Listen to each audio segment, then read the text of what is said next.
Hello बच्चों, let's see the question. The question says an eye specialist prescribes spectacles having a combination of convex lens of focal length 40 cm in contact with a concave lens of focal length 25 cm. The power of this lens combination in diopters is. ठीक है, तो हमें निकालना है power of this lens combination.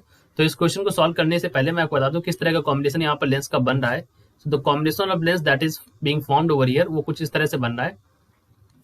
यहाँ पर दोनों का कॉम्बिनेशन है, तो इस तरह से हमारा कॉन्केव और कॉन्वेक्स लेंस दोनों का कॉम्बिनेशन है.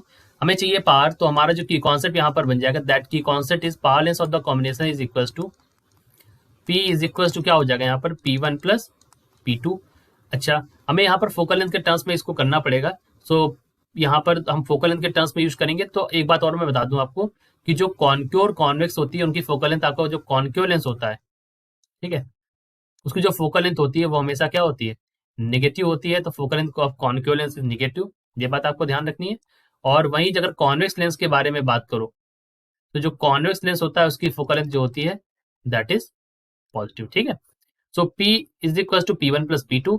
यहाँ पर हम रख सकते हैं 1/f फोकस लेंथ के टर्म्स में इसको सॉल्व करेंगे पहले. तो उसके लिए हम सॉल्व करते हैं 1/f या फिर P इज इक्वल टू या फिर 1/f is equal to 1/f1 plus 1/f2, क्योंकि यही वैल्यूज दे रखी है.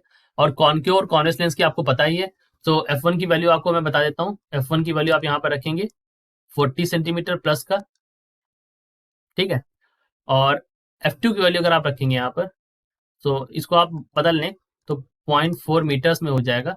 ये किसके लिए हो जाएगी बच्चों, ये हमारी हो जाएगी कॉन्वेक्स के लिए, क्योंकि पॉजिटिव है.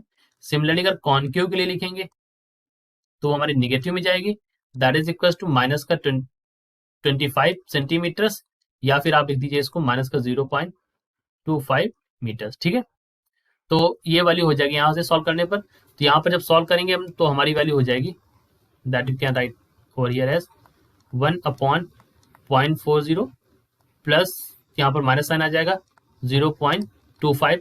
सॉल्व कर देंगे इसको तो ये वैल्यू हो जाएगी 0.25 माइनस का 0.40 डिवाइड बाई यहाँ पर हो जाएगा 0.40 मल्टीप्लाइड बाई 0.25. ठीक, तो ये वैल्यू सॉल्व करने पर आ जाएगी 0.15 डिवाइड बाई 0.1, यानी कि आ जाएगा ये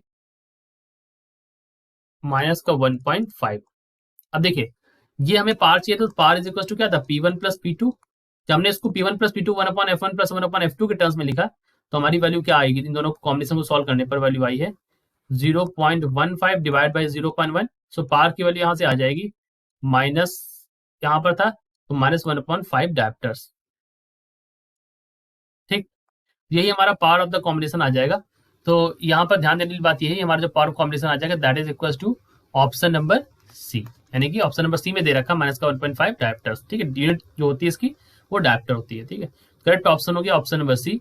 सो this is our answer. I hope you understand it well. Best of luck.